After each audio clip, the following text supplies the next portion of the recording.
or sa kanyang Hindi ko nga alam eh.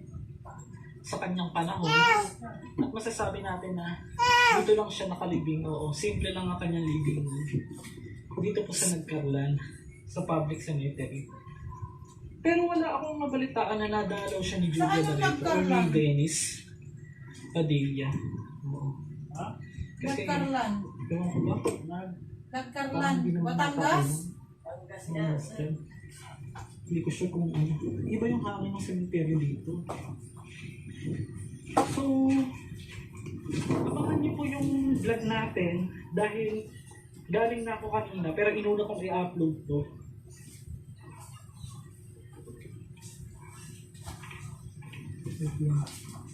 Yung tugtog ng dating Kalawan ex-mayor na si Ay, patay na si Mayor Sanchez. Sanchez. Ano ka dyan?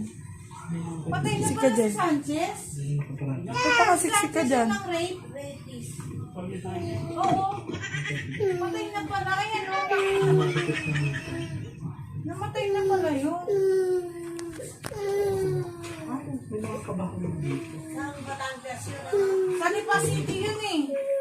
Di pa Batangas. May kapon. Punta ka dun kay tita. Punta ka dun kay tita. Punta ka dun. May kapon dito. Magandang pwesto. Diyan. Ba't mo naman tinutulak, Yana? Akin na yung ano. Awan. Punta ka dun kay tita. Punta mo si tita dun. Punta mo si tita. Gusto nyo lagi sa cemetery ginagawa yung mga